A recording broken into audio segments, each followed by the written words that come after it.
next morning to the lovely tunes of a flautist playing in the garden that offered views of the giant chessboard at Jai Mahal.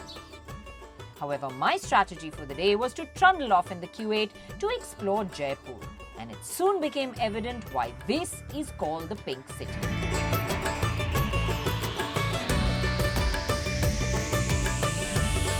Gates of pink and sandstone buildings of the same red terracotta-like color line the streets, and wherever you look, it was this pink. Jaipur itself is a hustling, bustling city, and Badi Chopar, or the Old Town, is the marketplace where all the action and monuments are. So this is Hawa Mahal, or the Palace of Winds, built by Sawai Pratap Singh, a devotee of Lord Krishna. He designed it in the shape of Lord Krishna's crown.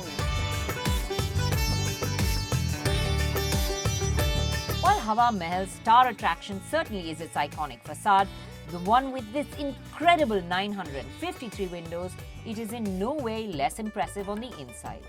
The labyrinthine innards of the palace are simply captivating, and in all honesty, you need to devote a few hours to it at the very least. A short walk away from the Hawa Mahal is the City Palace.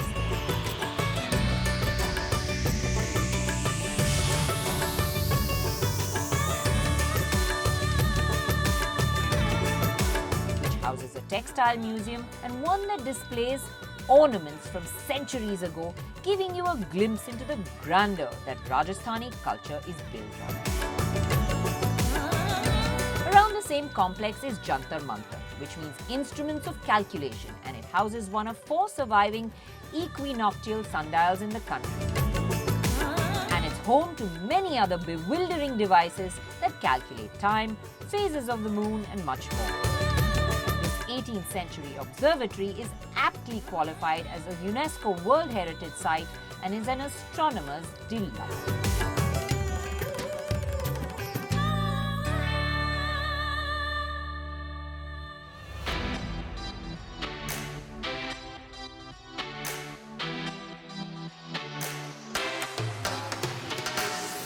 Outside these monuments is a buzzing marketplace with colourful and interesting local handicrafts.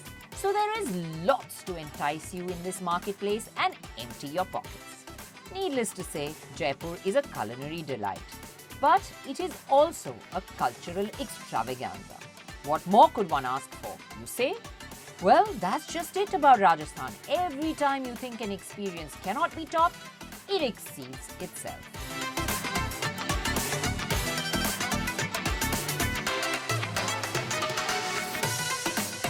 From Jaipur, I headed out to western Rajasthan, and the drive from Jaipur to Jodhpur is an effortless 350 kilometers and can easily be covered in just about 5.5 hours. But my advice is take the day, as there's just so much to see and do.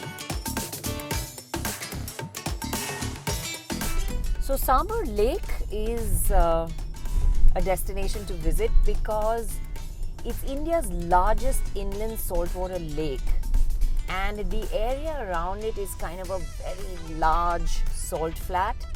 So you can really kick up the dust and have some fun. To get to Sambar Lake, there are narrow lanes to negotiate and some really uneven sections of road. So really happy to have the Q8, which has my back today. Pretty much sails over everything. Potholes, ditches, just dismisses them like the one I just went through. Don't have to worry about anything at all.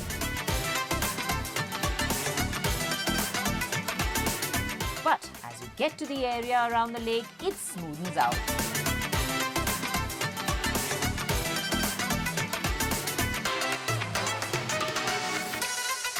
Vast, empty, open, sandy banks invite you to just kick up the dust and let the child in you take over.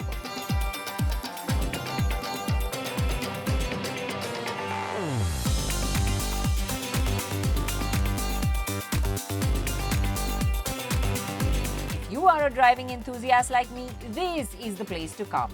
not only for the beauty of its sheer sandy expanse, but because you can really kick it up without a worry.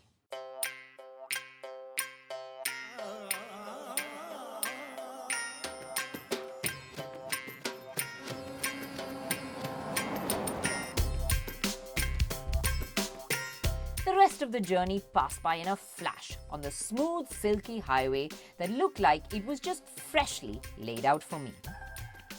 And just when you think, what a day, something else on this road trip will make your jaw drop.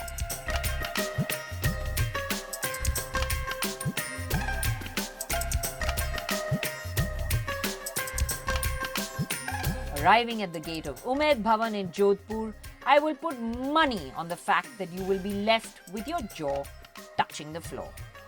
The sheer grandeur and size of its facade leaves you open-mouthed in awe.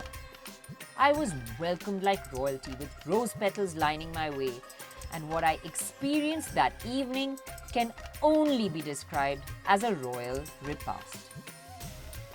Red carpets, beautiful lights and guards lined my path that led up to the shamiana built in the center of the garden.